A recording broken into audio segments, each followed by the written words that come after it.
श्रीमद्वाल्मीकीय रामायणे बालकाण्डे पंचमः सर्गः। यह महर्षि वाल्मीकि द्वारा विरचित बालकांड का 5वां सर्ग है। जैसा कि पिछले सर्ग में मैंने आपको बताया था कि श्री रामचंद्र जी के राज दरबार में दोनों बालक लव और कुश रामायण काव्य का गान कर रहे हैं और सभी उस गान को तन्मयता के साथ सुन रहे हैं। तो बालकांड के इस पंचम सर्ग में राजा दशरथ के द्वारा अयोध्यापुरी का वर्णन है।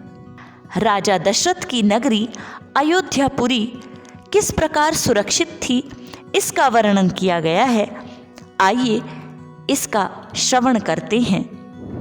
सर्वा पूर्वमियं येषाम् आसीत् कृत्स्ना वसुन्धरा प्रजापतिमुपादाय नृपाणां जयशालिनां येषां स सगरो नाम सागरो येन खानितः षष्टिपुत्रसहस्राणि यं यान्तं पर्यवारयन् इक्ष्वाकूणामिदं तेषां राज्यां वंशे महात्मनां महदुत्पन्नमाख्यानं रामायणमिति श्रुतम्। यह सारी पृथ्वी पूर्व काल में प्रजापति मनु से लेकर अब तक जिस वंश के विजयशाली नरेशों के अधिकार में रही है, जिन्होंने समुद्र को खुदवाया है और जिन्हें यात्रा काल में 60,000 पुत्र घेर कर चलते थे, वे महाप्रतापी राजा सगर जिनके कुल में उत्पन्न हुए हैं। इन्हीं इक्ष्वाकुवंशी महात्मा राजाओं की कुल परंपरा में रामायण नाम से प्रसिद्ध इस महान ऐतिहासिक काव्य की अवतारणा हुई है। तदिदं वर्तयिष्यावः सर्वं निखिलमादितः धर्म कामार्थ सहितं श्रोतव्यमनसूयता। लव और कुश कह रहे हैं, हम दोनों आदि से अंत तक इस सारे काव्य का पूर्ण रूप से गान करेंगे। इसके द्वारा धर्म, अर्थ, काम और मोक्ष चारों पुरुषार्थों की सिद्धि होगी। अतः आप लोग दोष दृष्टि का परित्याग करके इसका श्रवण करें।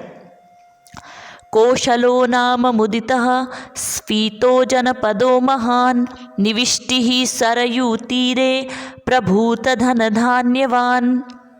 कौशल नाम से प्रसिद्ध एक बहुत बड़ा जनपद है जो सरयू नदी के किनारे बसा हुआ है। वह प्रचुर धन धान्य से संपन्न, सुखी और समृद्धिशाली है। अयोध्या नाम नगरी तत्रासील्लोकविश्रुता मनुना मानवेन्द्रेण या पुरी निर्मिता स्वयं। उसी जनपद में अयोध्या नामक एक नगरी है जो समस्त लोकों में विख्यात है। उस पुरी को स्वयं महाराज मनु ने बनवाया और बसाया था। आयता दश च द्वे च योजनानि महापुरी श्रीमती त्रीणि विस्तीर्णा सुविभक्त महापथा।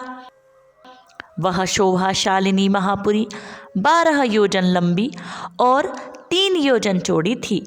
वहाँ बाहर के जनपदों में जाने का जो विशाल राजमार्ग था, वह उभय पार्श्व में विविध वृक्षावलियों से विभूषित होने के कारण सुस्पष्टतया अन्य मार्गों से विभक्त जान पड़ता था। राजमार्गेण महता सुविभक्तेन शोभिता मुक्तपुष्पावकीर्णेन जलसिक्तेन नित्यशः। सुंदर विभाग पूर्वक बना हुआ महान राजमार्ग उस पुरी अर्थात उस अयोध्या नगरी की शोभा बढ़ा रहा था। उस पर खिले हुए फूल बिखेरे जाते थे तथा प्रतिदिन उस पर जल का छिड़काव होता था। ताम तु राजा दशरथो महाराष्ट्र विवर्धनः पुरीमावासयामास दिवि देवपतिर्यथा। जैसे स्वर्ग में देवराज इंद्र ने अमरावतीपुरी बसाई थी, उसी प्रकार धर्म और न्याय के बल से अपने महान राष्ट्र की वृद्धि करने वाले राजा दशरथ ने अयोध्यापुरी को पहले की अपेक्षा विशेष रूप से बसाया था। कपाटतोरणवतीं सुविभक्तान्तरापणां सर्वयंत्रायुधवती मुषितां सर्वशिल्पिभिः। वह अयोध्यापुरी बड़े बड़े फाटकों और किवाड़ों से सुशोभित थी। उसके भीतर पृथक पृथक बाजारें थी। वहाँ सब प्रकार के यंत्र और अस्त्र शस्त्र संचित थे। उस पुरी में सभी कलाओं के शिल्पी निवास करते थे। आजकल लोग विश्वास नहीं करते हैं कि कोई ऐसी भी नगरी हो सकती है, लेकिन आप जानते हैं ये कलयुग चल रहा है। हजारों वर्षों से भी पुरानी बात है, लेकिन उस नगरी के प्रमाण हमें आज भी अयोध्या नामक स्थान में देखने को मिल जाते हैं। सूतमागध संबाधां श्रीमतीमतुलप्रभां उच्चाट्टालध्वजवतीं शतघ्निशतसंकुलां।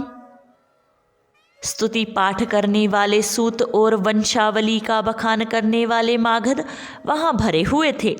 वह पुरी सुंदर शोभा से संपन्न थी। उसकी सुषमा की कहीं तुलना नहीं की जा सकती। वहाँ ऊंची ऊंची अट्टालिकाएं थीं जिनके ऊपर ध्वज फहराए जाते थे। सैकड़ों शतघ्नियों अर्थात तोपों से वह पुरी व्याप्त थी।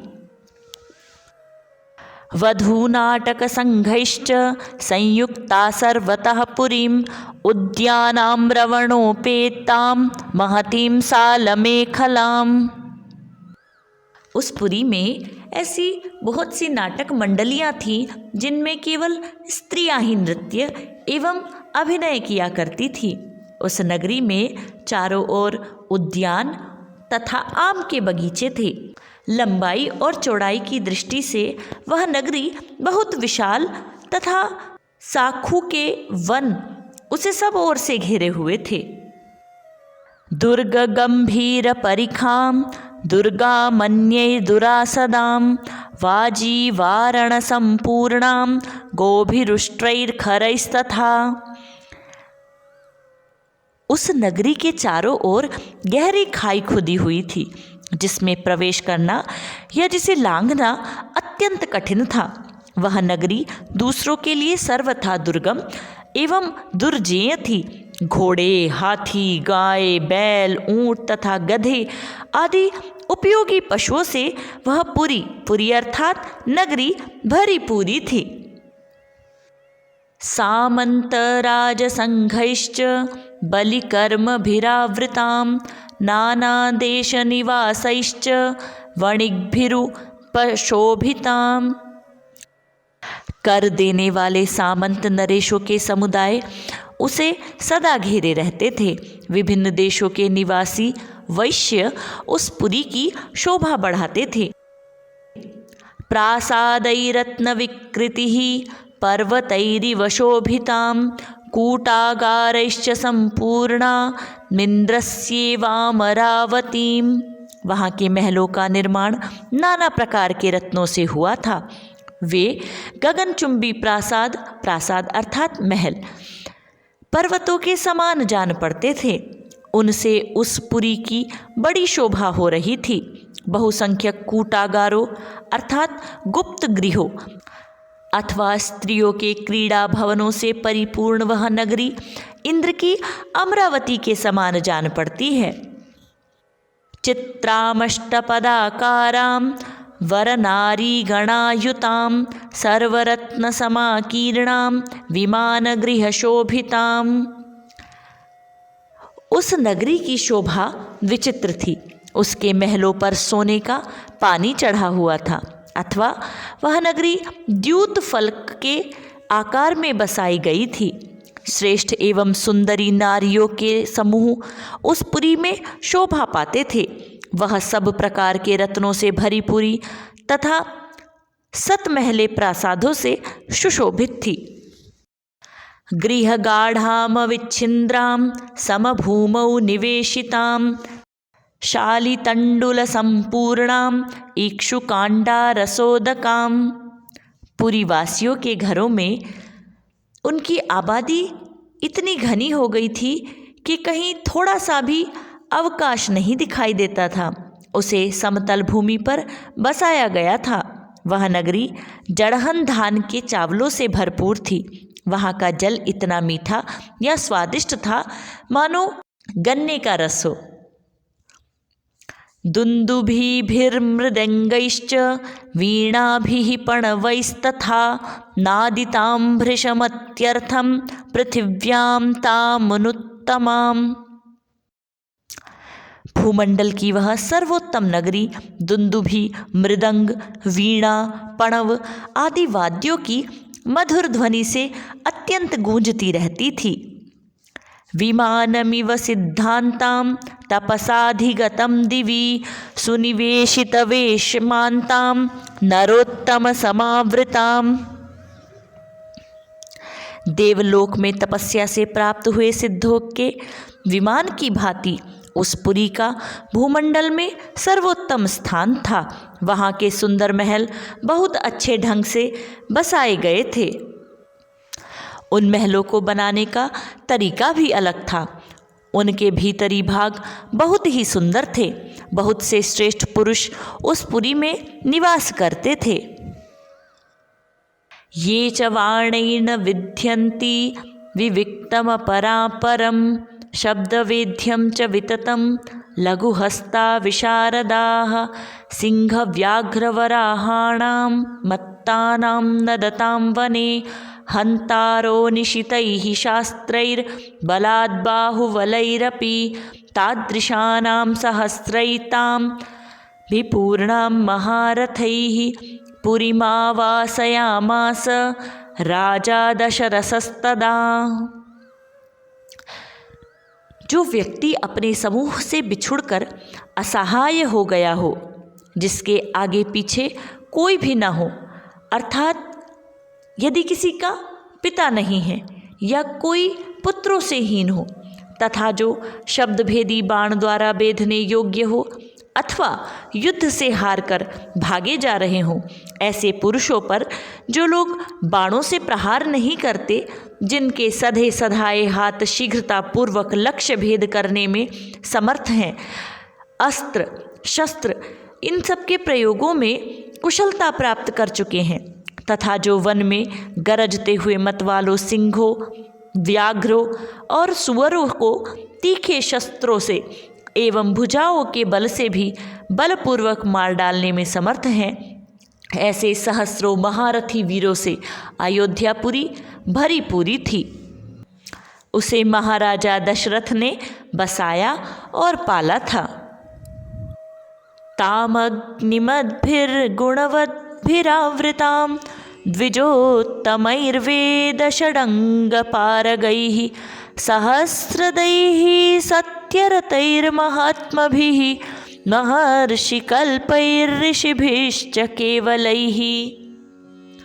अग्निहोत्री शम दम आदि उत्तम गुणों से संपन्न तथा 6 अंगों सहित संपूर्ण वेदों के पारंगत विद्वान श्रेष्ठ ब्राह्मण उस पुरी को सदा घेरे रहते थे। वे सहस्रों का दान करने वाले और सत्य में तत्पर रहने वाले थे। ऐसे महर्षि कल्प महात्माओं तथा ऋषियों से अयोध्यापुरी सुशोभित थी और राजा दशरथ उसकी रक्षा किया करते थे। जैसा कि आप सभी ने सुना, अयोध्यापुरी में केवल सुंदर स्त्रियां ही नहीं थी, अयोध्यापुरी में सुंदर मार्ग ही नहीं थे, अयोध्यापुरी में सुंदर सुंदर महल ही नहीं थे, अपितु अयोध्यापुरी वीर पुरुषों का निवास स्थान थी। अयोध्यापुरी में वेद वेदांगों को जानने वाले विद्वान भी रहते थे, शास्त्रों को जानने वाले ऋषि महर्षि भी रहते थे और उसकी रक्षा करने वाले थे महाराजा दशरथ। ऐसी अयोध्यापुरी में रहने की इच्छा भला कौन नहीं करेगा। इत्यार्षे श्रीमद् रामायणे वाल्मीकीये आदिकाव्ये बालकांडे पंचमः सर्गः। और इस प्रकार अयोध्या नगरी का वर्णन करते हुए श्री वाल्मीकि निर्मित आर्ष रामायण आदि काव्य के बालकांड का यह 5वां सर्ग पूर्ण हुआ।